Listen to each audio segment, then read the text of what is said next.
Anisany hitondrantsika ihany koa ny fomba fijery ny mikasika ny fiaonan'ny solombavam-bahoaka tamin'ny ministry ny vola sy ny teti-bola iny ihany koa ny solombavam-bahoaka Mapara Jean Brunel Razafy Androfa izany mbola teo amin'ny micro ny Marc Antoine ihany. Tena mazava moa zany Andriamatoa ministra fa hiditra ao anatin'ny conseil de gouvernement sy ny conseil de ministre tsy ho ela ilay volavolan-dalàna dia rehefa vita zay antanatohatra zay dia ho tonga tia amin'ny antenimieram-pirenena alohan'ny faran'ny volana ilay volavolan-dalàna. Faharoa manarakatraka an'izany dia nantanina ihany koa Andriamatoa ministra mikasika ny subvention ny commune izay tsy mivoaka, eo ihany koa ny karamanse fokontany dia namazava Andriamatoa ministra fa tsy miankina aminy ny fahatarana fa misy andraikitry ny ministère de l'intérieur ao anatin'izay tsy fandianana na tsy fivoahana subvention commune zay sy ny tampikarama sy fokontany. Le resaka CLD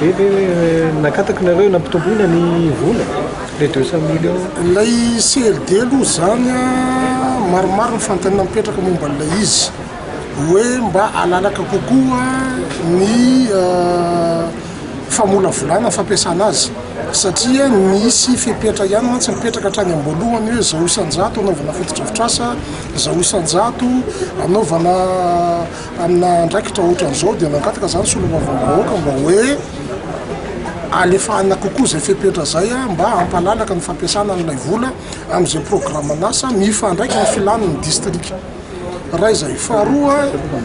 nangataka ihany koa zany hoe tokony hojerena satria midadasika lay district misy commune maro anatin'ilay izy